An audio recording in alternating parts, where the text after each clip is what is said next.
Alright, Zach, the current Mexican regime, created by the Constitution of 1917, has maintained legitimacy because Mexicans believe that it represents the traditions and practices of their culture.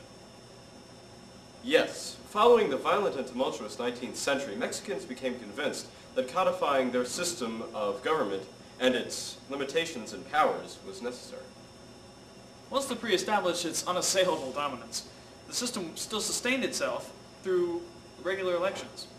The PRI always won.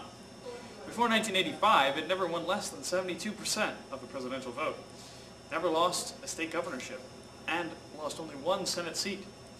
Only recently were the shady electoral tactics of the PRI called into question. Since the Federal Election Commission, CFE, was established under PRI control, alquimia electoral, or electoral alchemy, was very common. Polling places were mysteriously changed and ballot boxes were very often stuffed. Only in 1989 did this fraud become a serious political issue, when the PRI's theft of presidential election was too blatantly obvious. Back to you guys. Gee, thanks. Firstly, here in Mexico, social cleavages do not result in violence, usually, but they're definitely severe.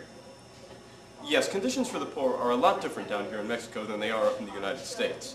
Only 1 in 10 people has a telephone or a television among the extremely poor in Mexico. The rate of extreme poverty is 35%, a rate which has been exacerbated by the advent of NAFTA. The president, Vicente Fox, is a businessman. And because he is a businessman, he favors business. Favoring business has yet to trickle down and help the people in Mexico. So even those living in cities in the economically thriving border region find that their lives are dominated by fear of drug cartels, and social services, even the most basic ones, are scarce. Well, I can tell you a couple things about political participation. For instance, just less than 10% of the Mexican population is considered parochial, according to the definition we've discussed. That is, many of those are not Spanish-speaking. They're the Indians that live in the regions where they're not necessarily terribly affected by Mexican government actions. So they're not really dissatisfied, but they're still parochial.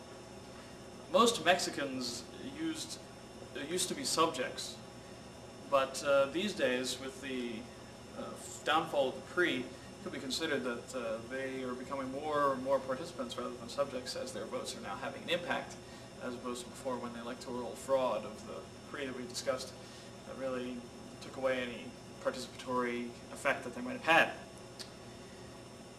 Many Mexicans still support the PRI, and several years ago they were the dominating factors in the participant field. They were the only participants that really had any impact on what was happening, and they only could attain that participation, the right to participate in the government, if they properly kissed up to the party before. Yeah, guerrillas are really dangerous. I mean, especially King Kong. Okay, but really, guerrilla warfare is not overly prevalent in Mexico.